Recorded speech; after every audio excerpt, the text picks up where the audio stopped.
We know many things are made or manufactured in America, but what does the meaning of made in America really mean? Find out how one equipment supplier has found new meaning in the phrase made in America and how he intends to seek new markets and branding with the sticker everyone is so familiar with. We delve into the process, who regulates it, and some history of these three words, which have been woven into our American culture. Get ready to level up your powder coater game.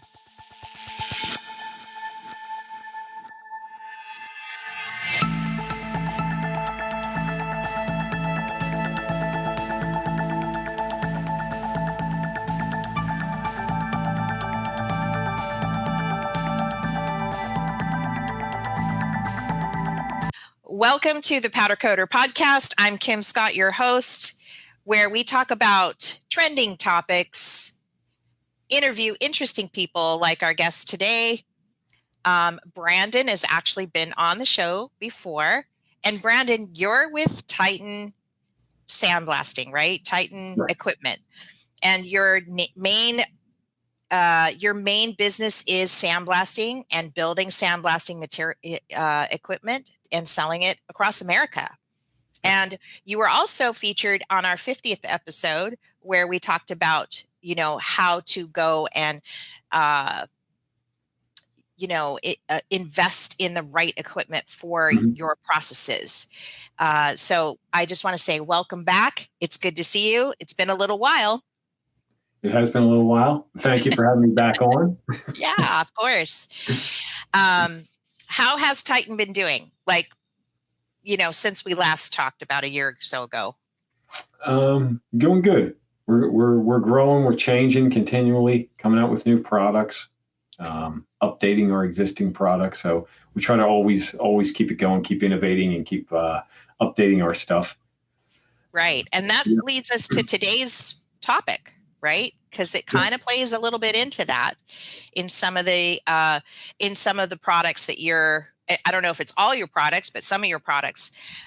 Today, we're going to be talking about your transformation to getting a Made in the USA sticker or a certification. I'm not sure. What is it exactly?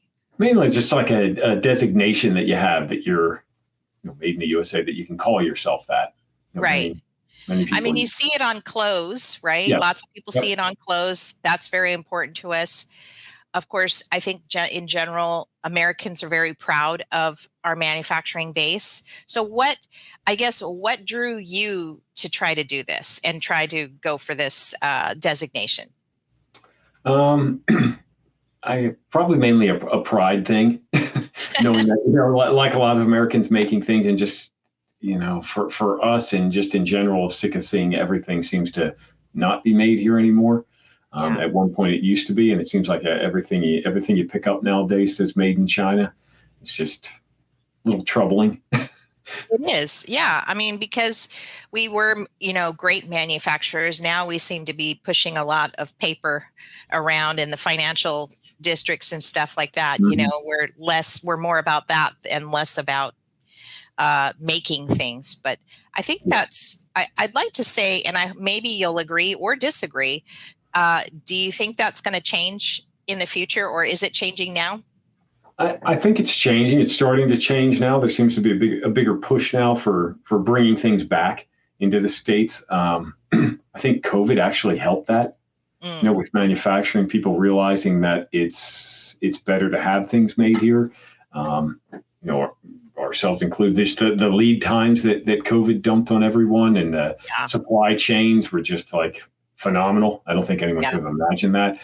So it was a little eye opener for people, realizing that I think it's better to have things made stateside. Yeah, kind of maybe a positive out of COVID, or Yep. If you could say it was, terrorizing. I think that, I don't know. It's possible we may have some future epidemic or pandemic like we did. So yeah, it makes kind of good business sense to kind of think that through. And that's what we're going to talk about, is what were your challenges in getting what we're going to call now MUSA. Is it MUSA? Mhm. The short word for it. It's made in the USA, and some of the key lessons that you learned. And so, what did you pick up a phone call, or like, did you make a phone call to some government agency, or who runs this? Who runs the show back behind the scenes? The main part of the main work was just trying to source the products. Mm. Is probably where I guess the first step is finding out if it's something you want to do or not. Like Well, that's for us, good. Yeah. we want to do it, and knowing there's a lot of time you're going to invest in it, sourcing those products. And is it the direction you want to go in? Is it good for your customers? Does it mean something to them? Is it going to be beneficial to your business? Before going down that road. So yeah, we spend a lot of time and continually do trying to source products, new products, any products that we have that aren't U.S. made now, trying to find new ones to replace those. Takes a lot of time. And so, is it a government agency that gives you that designation, or is it? I don't understand that part of it, though. No, they're kind of just keeping an eye. They didn't used to do anything before, really. They just put it out there like, in order to say you're made in the USA, you have to have, at one point, it's like 50% of your product has to be made in the US, which is really not that much. Right, right. The 50% in my mind is kind of a failure. From school days, 50% doesn't get you much. Well, that's true, right? When you think about it from that perspective, right? You're like, So what? at least they're increasing those numbers, which is good. I believe now we're up to about 65%. I think that just started this year. They took it up to 65% has to be made in the U.S. to be able to call yourself that. And the enforcement has begun more now, especially online, where everyone wanted to jump on it and start saying that, oh, we're made in the U.S., put the American flag on there and like to try and sell it. And now they're finding out, they're starting to look into people and find that people are not. They're just claiming that something's made in the U.S. and it's not made in the U.S. Right. So that's good that they're starting to crack down on it, so that it has some credibility behind it, and trustworthiness, that you don't have just people claiming it just to try and, as a marketing ploy.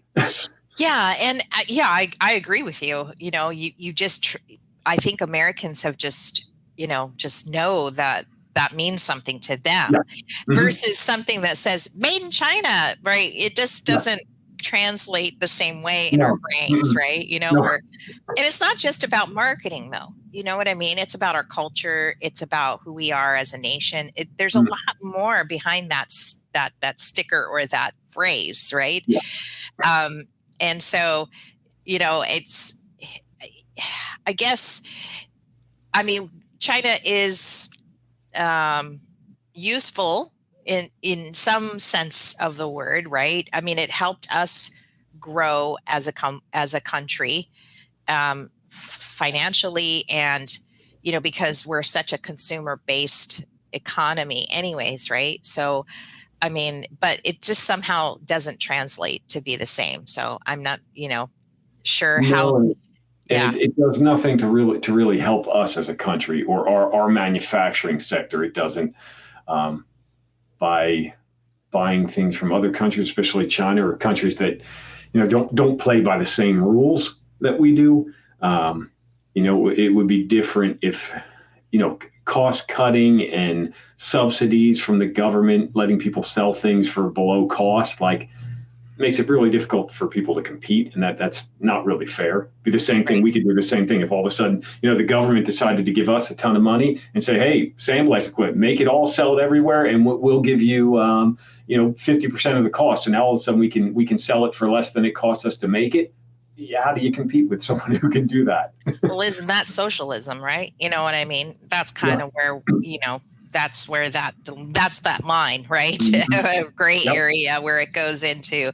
We already have it in farming, but that's different because we're feeding people. Maybe in my mind, it is different because we're feeding people, and we feed other nations too, with and animals and stuff. So it seems like everybody's okay with drawing a line there for subsidies and stuff, but when it comes to like manufacturing and stuff, it's really, you're kind of on your own as a business. Yes.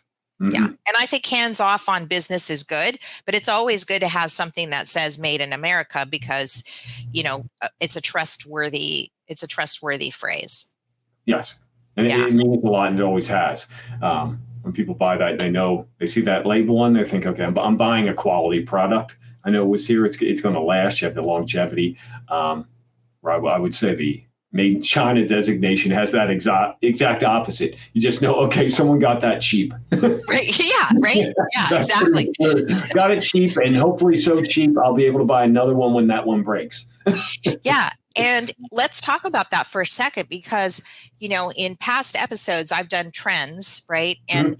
And nothing is so extreme than being on an island because you only have one landfill and everything goes in it, right? We have no Uh-huh. way. I mean, there was at some point, I think Oahu does ship stuff away, some trash away from its Mhm. island because there's a million people living there alone. But for us, we have lots of land.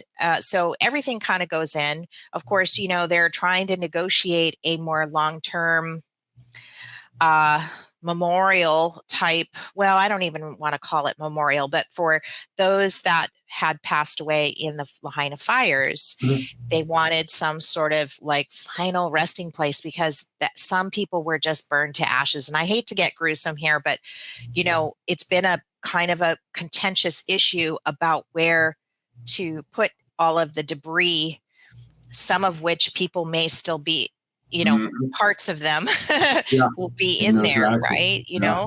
And stuff. So there's always been this kind of like there is a human level to it, Mhm. that we've never experienced before. But that aside, typically, we feel that China factor here in the sense that, when you buy a lanai set or a patio set from Home Mhm. Depot, we can't restore that set, like you could if you bought like a Tropatone higher end USA made, because Uh-huh. they have that six designation as well. And we can't we can't find replacement parts or end caps or glides for China made stuff. Yeah. A lot of the slings that the way they design these chairs and Mhm. tables, they're not meant to be pulled apart and put back together, and No, so they're, yeah, one yeah, time.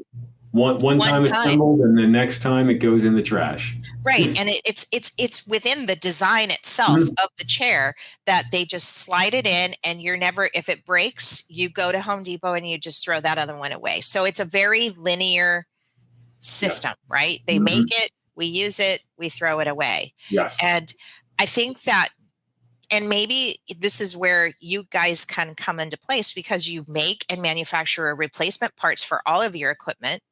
And Mhm. that's what Made in America really, really is about, right? Is, I want to pay more for that furniture or for that sandblasting unit. I'm just using furniture because I know that, but Mhm. like, you want to be able to find either aftermarket parts for it or some other, I want to go back to the manufacturer and maintain my equipment or my patio furniture or whatever, right? So there is something more beyond just the name itself or the feeling that someone gets. Yes. Mhm. And more than that, we can't just become a disposable society where Right. everything you buy, we just buy it, use it, throw it out. We That's can't. It's Yeah. going to catch up at some point. I mean, we only have so much room on the planet for Mhm. landfill Yep. stuff, right? We could just Yeah. keep burying it in the ground, Yes. you know. We'll all be living The on the garbage. aliens underneath the ground are upset at us, right? Stop throwing trash on my house. But can I ask? I'm going to ask you a little trivia question because Sure. you may not be able. We can always Google it too if we don't know. Okay. And when do you happen to know when they first started using this phrase "Made in America"? Hmm. I don't know when. I would Okay, think it's I'm been a gonna. while. I'm googling it. And I think Okay, it's just probably wasn't popular before because I think a lot people assumed it was because everything used to be made in America. So there right. really wasn't a need to really even have a phrase. You just assumed it was made here. You bought it. Yeah, of course it's made in America. We live in America. It's made here. Right. Right. I think that phrase has been around. It just got popular. It did. And you know what else too? Decades. Like in Europe, when you look at, you buy China and, like teacups or whatever, Mhm. right? The maker's mark, right? It's kind of like a signature or a symbol of where you were, where you worked, or what you're using, right? In Mhm. terms of like, how hoity-toity are you? I can afford this, brand, or this, manufacturer, or this whatever. Maybe it kind of started like that, and maybe it was a way for America to kind of compete against European, because we're really rather competitive with Europe Mhm. in a very underpinning kind of way. We're always trying to, they always look at us Americans as, well, we go back hundreds of years. You guys are just new kids on the block, Good right? baby. Yeah. Right. And so maybe it was a way for us to kind of like counter that, right? Like, oh, well, we're the new guys and we need to look sharp here because it's made in America. We do everything. But I think the most important thing that I've ever seen made in America is when we get and I want to say when we get the privilege, okay, because it doesn't happen very often, but when somebody has like a 1920s or 1930s Model A or Model T car and they want their rims done, the spoke rims, Uh-huh. when you get to strip those and blast them down to the bare metal and you see that welding,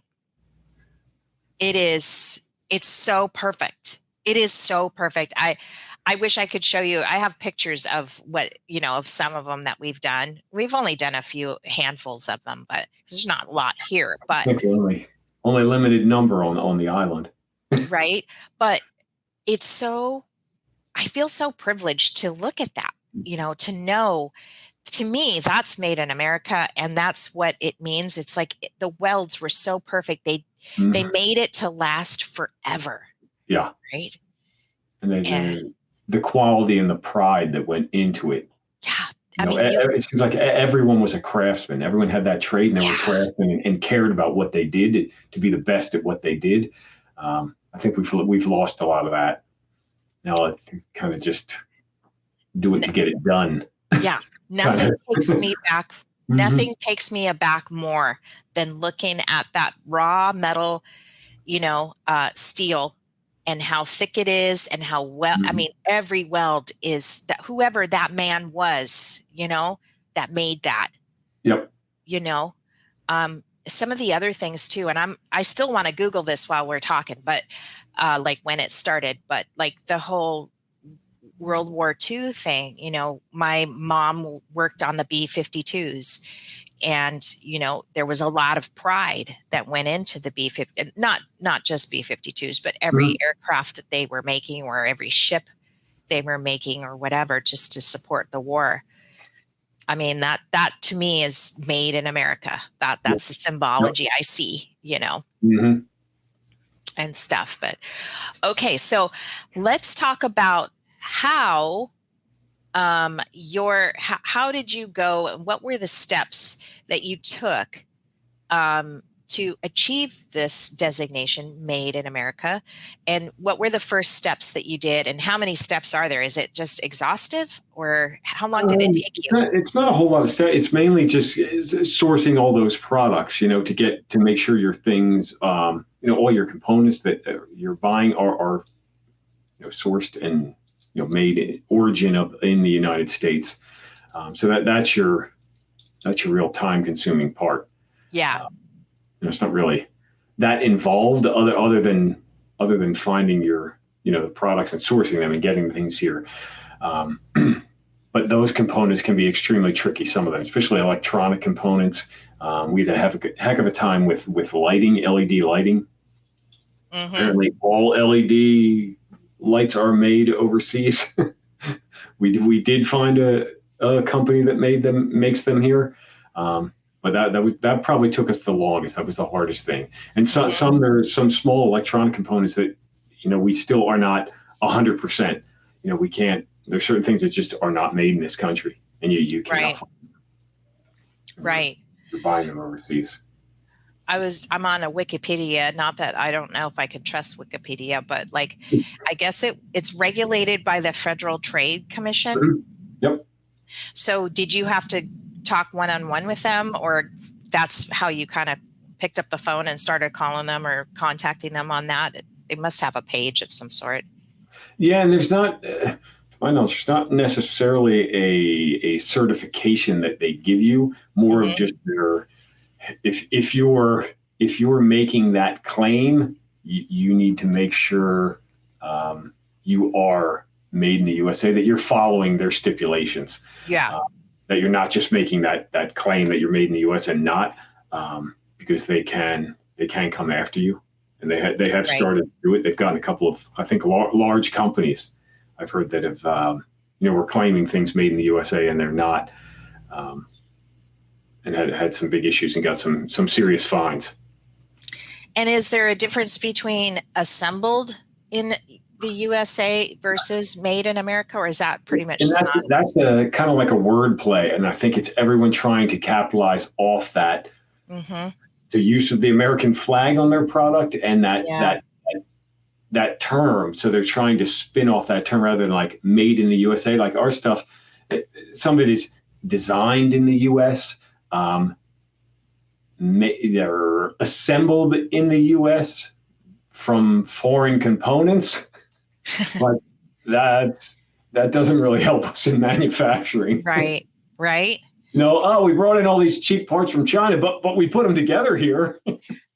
Well, yeah. I mean, Ross and I would always refinish furniture back in the day, right? And every now and then we'd look at, there'd be a sticker on the stuff we were refinishing, and sometimes it would say Hensho in China. Like it was like a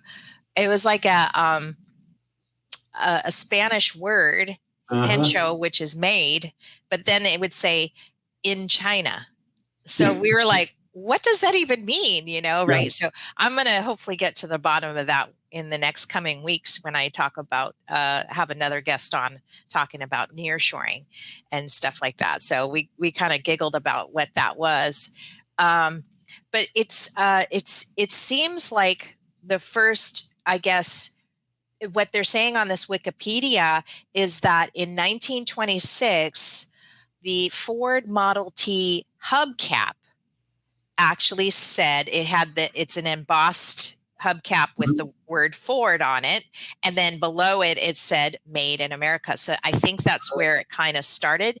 But really in 1997 is kind of when they went toe to toe, and started creating more. The FTC started making requirements and stuff like that. So probably to kind of counter a lot of the loss, perhaps, from China.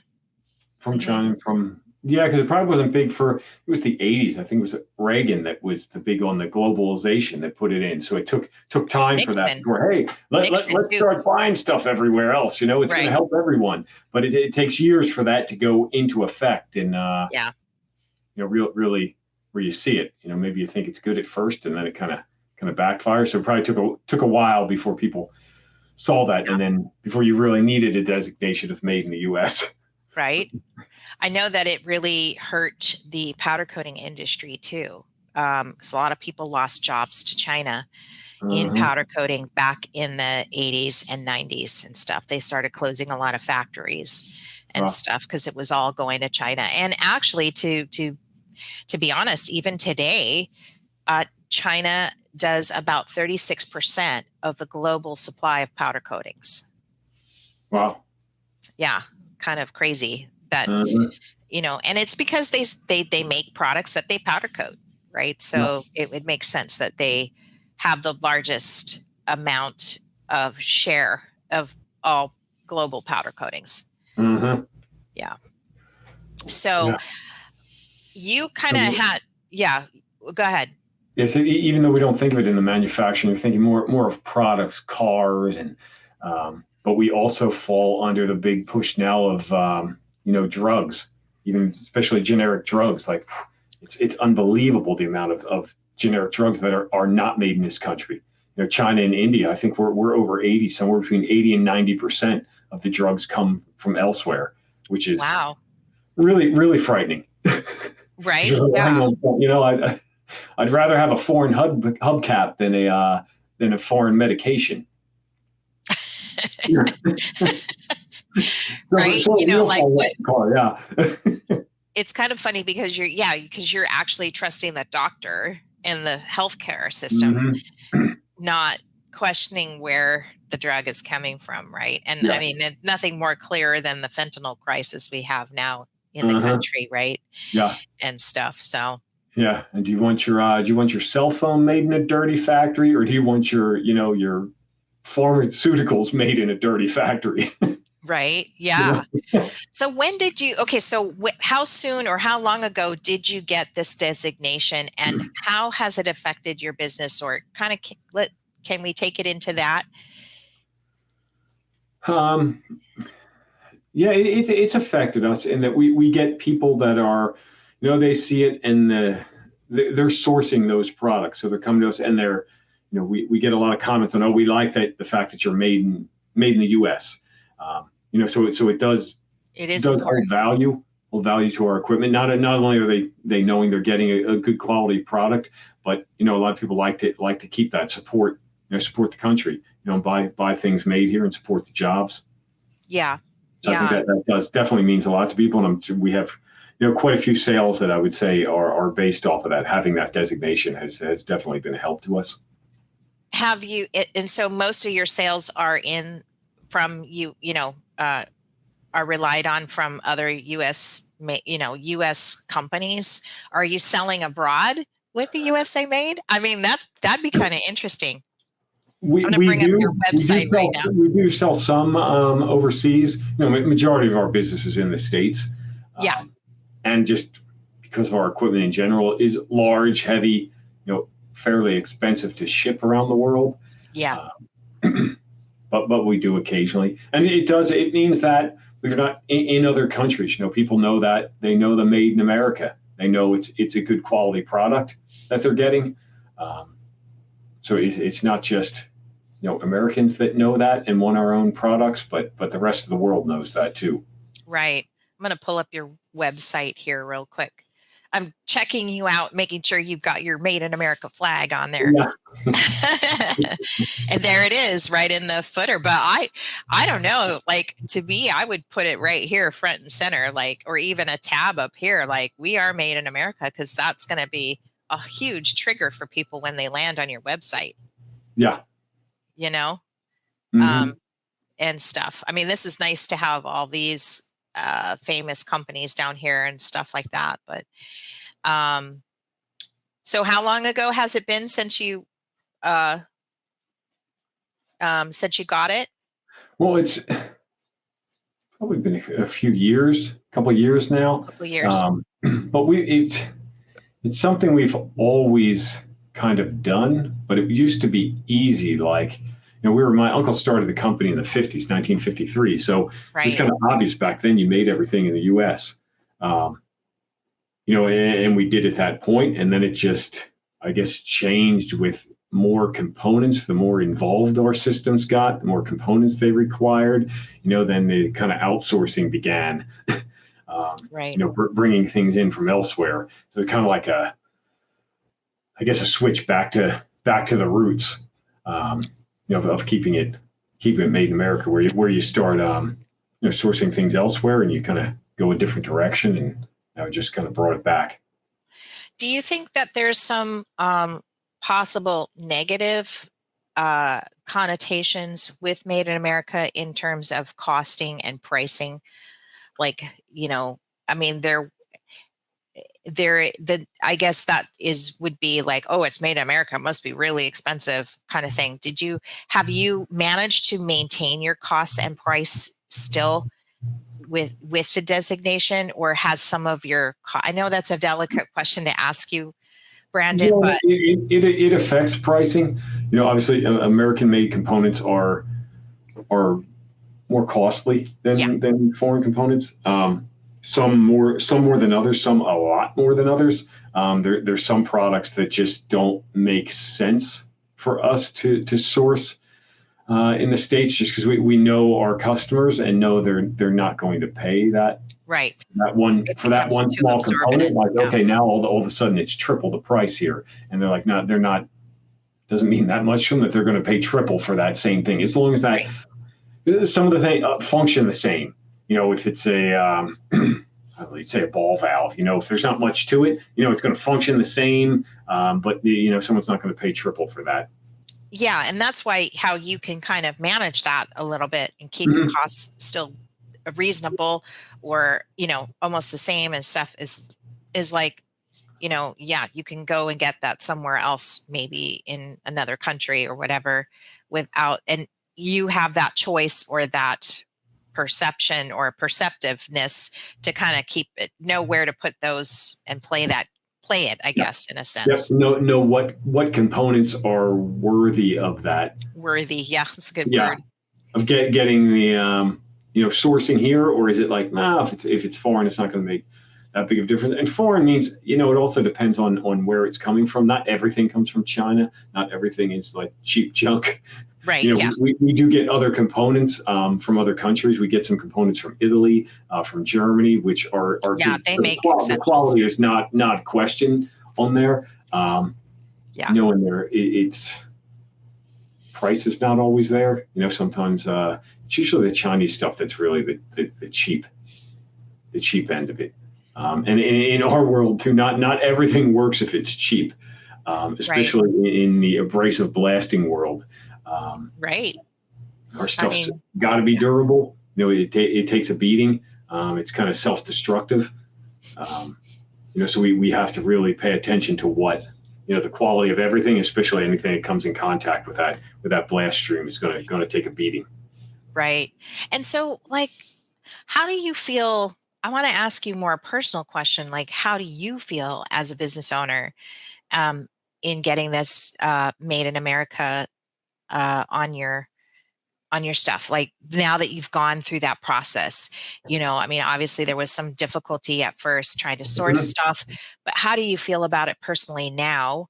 And how does do your employees care, or do you, can you get into some of that internal dynamics? Yeah, as a whole, I would say it's everyone has that same pride here. I know it means one of the favorite things here is when that piece of equipment is finished, is putting our name on it. When it's on that final assembly, putting our name on it and putting that American flag sticker on there, means a lot. And I'd say yes, it means a lot to everyone here. That definitely is a pride thing. Personally, and as a company, we try to buy as much as we can that is also American made, whether it's components, obviously components for our own equipment to make, and just things we need for our building, for our shop, for our offices.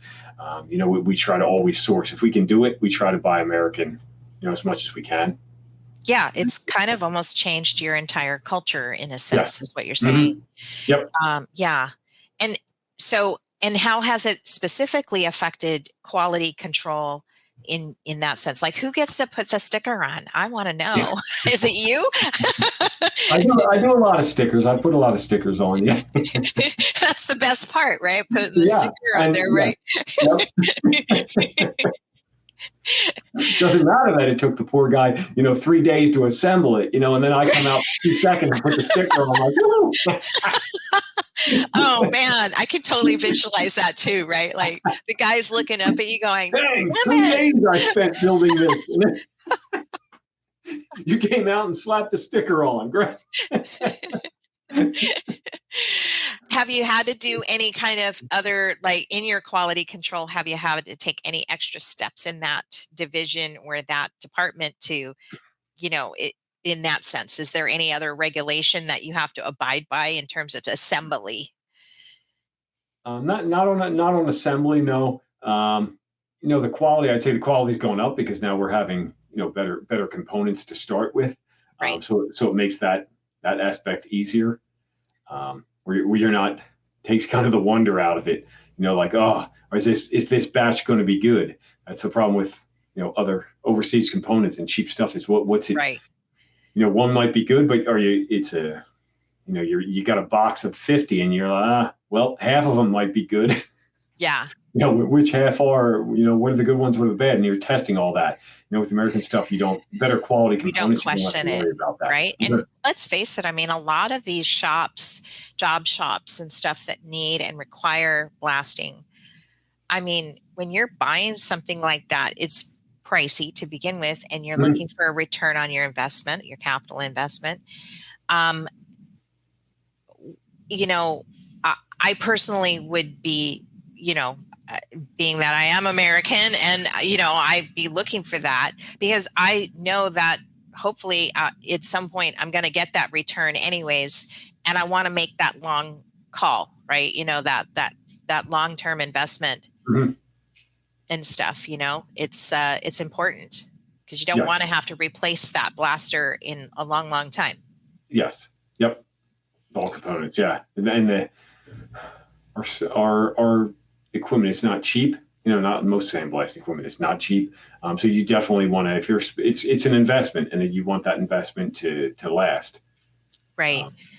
How has much better to have that components that can be replaced rather than, you're replacing a component rather than replacing that piece of equipment. Yeah, exactly. How has the relationship building, has it changed at all, or your marketing? Let's talk about your marketing and stuff with now that you have this designation.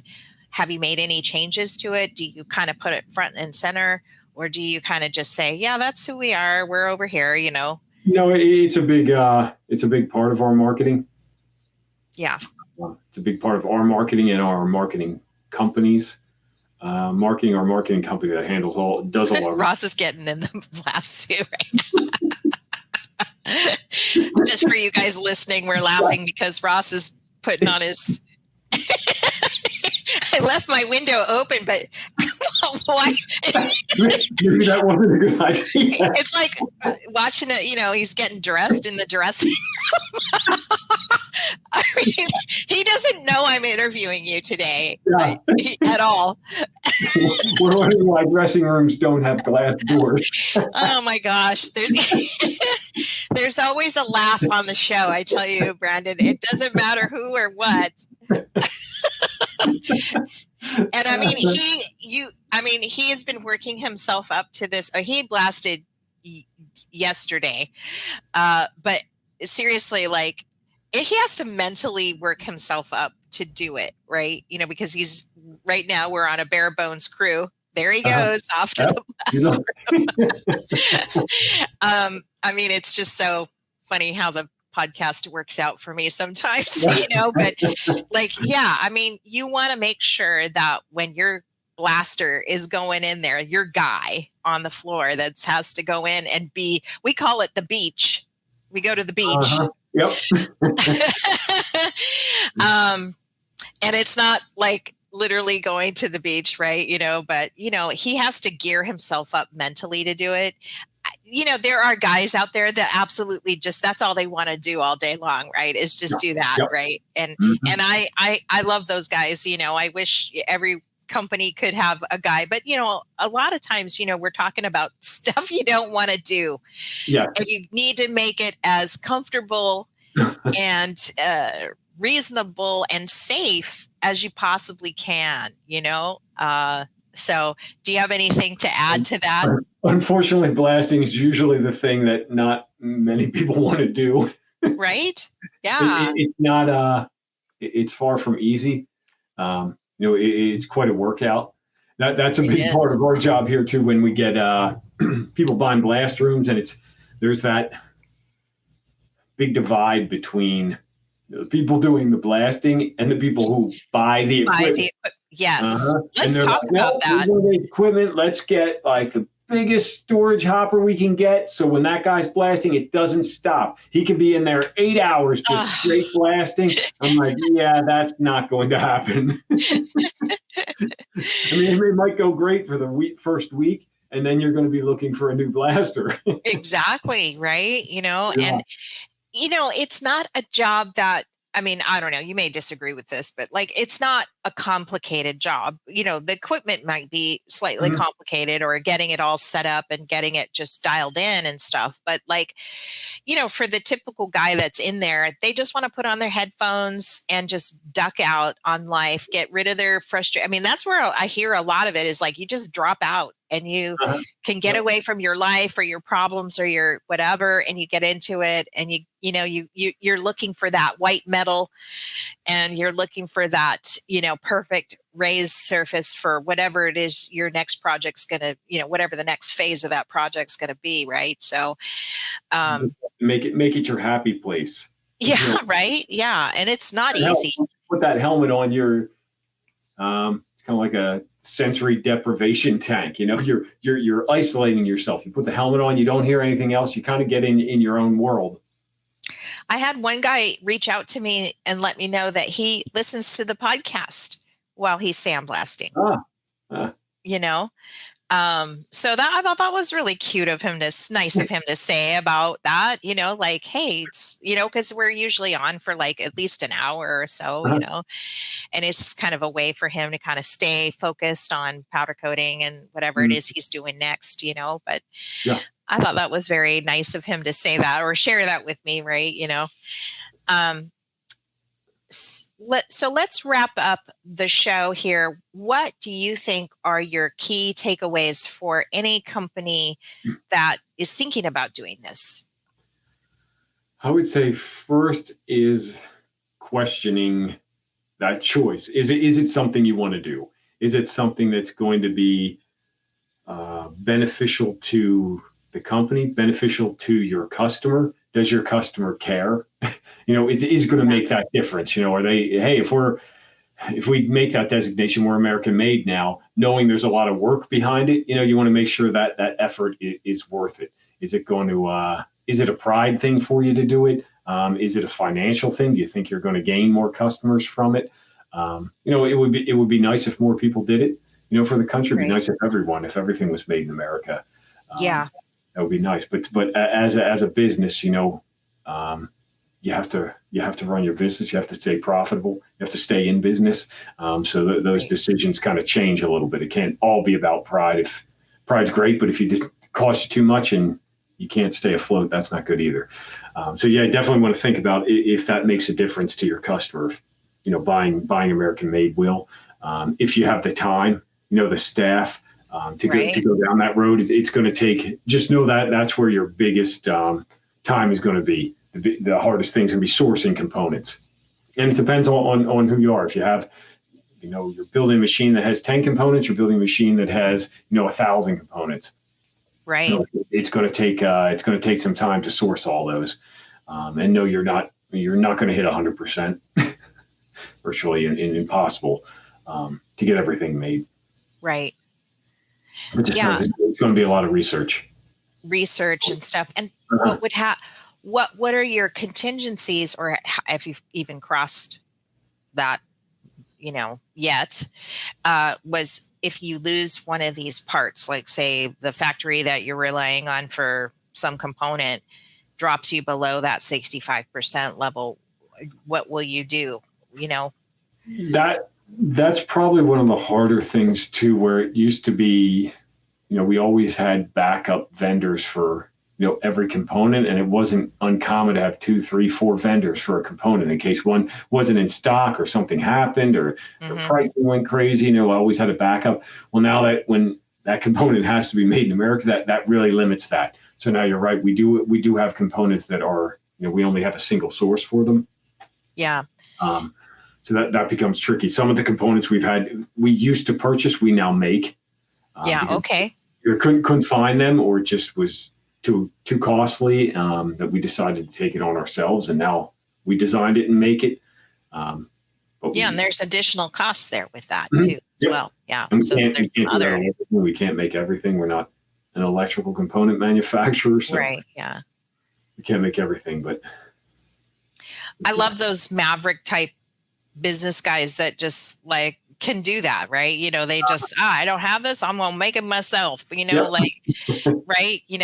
Um, some stuff seems superfluous, like there was a, speaking of sandblasting, I'm not going to name names, but like there's a company out there that everybody is pretty familiar with that we buy a lot of powder from, and they did a video where you can they made, I don't know, I think they either buy it from somebody and then sell it on their website, or maybe they're making them now, I don't know, but it's basically like a canister tube with holes in it where you can like throw nuts and bolts and just all kinds of small parts to blast.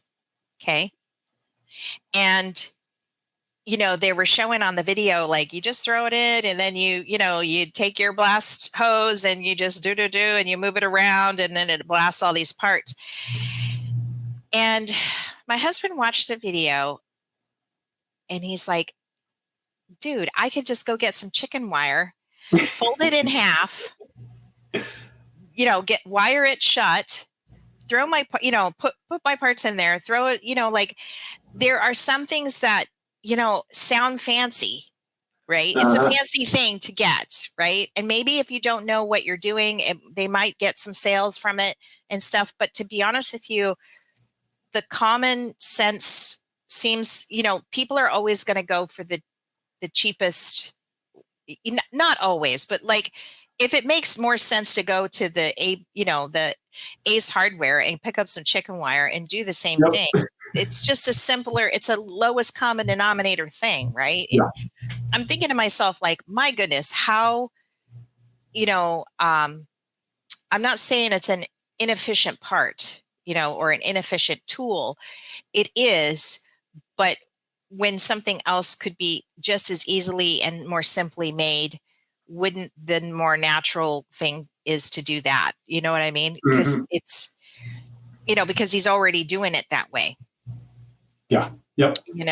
So you have to be careful as a manufacturer, because you may think that your customer would appreciate that or know that, wow, this thing is so cool, right? But then there is this component of mystery that you don't really know until you know, right? And then at that point, how much have you spent in that innovation to get there? Yeah. And I hope it's not your part we're talking about. I was just like, oh shit, we're probably talking about something Brandon made. Oh God, it never ends on the podcast. But I guess, like, it's not a bad thing. It's just that sometimes people will just go for this simpler, cheaper thing in the end, right? Like solve your own problems, right? Exactly. If that tube thing works for somebody and they want to buy it and put money towards it, it's not a very big thing. I don't know how much they're selling them for. It just kind of seems superfluous to a lot of people when they watched it. I've got some feedback from some others, and it was just like, what? Like. So, there's always that mystery of who is going to buy the product and will they appreciate the product, right? Yeah. Is it a painkiller or a vitamin, right? You always want to ask that. I'm always asking that around here. Is it a painkiller or a vitamin? If it's a vitamin, it's preventative. I might need it. I don't have to take it every day. If it's a painkiller, well, you're solving a huge problem, right? Stuff. So. Well, I think we've gotten some really good takeaways from here in terms of, what it can take to innovate and renovate your company through Made in America.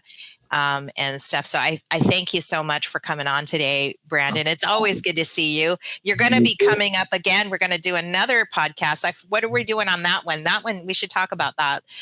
That one's going to be what? I forgot what we were talking about. We're going to bringing your blasting operation in-house. That's right. That's right. That's a good one. That is a good one. Yeah. And so we're going to record that on a different day, but it will be coming. I don't know what the episode will be, but or when we'll publish it, but it's coming soon. So we'll be seeing you soon. Wear a different t-shirt. No.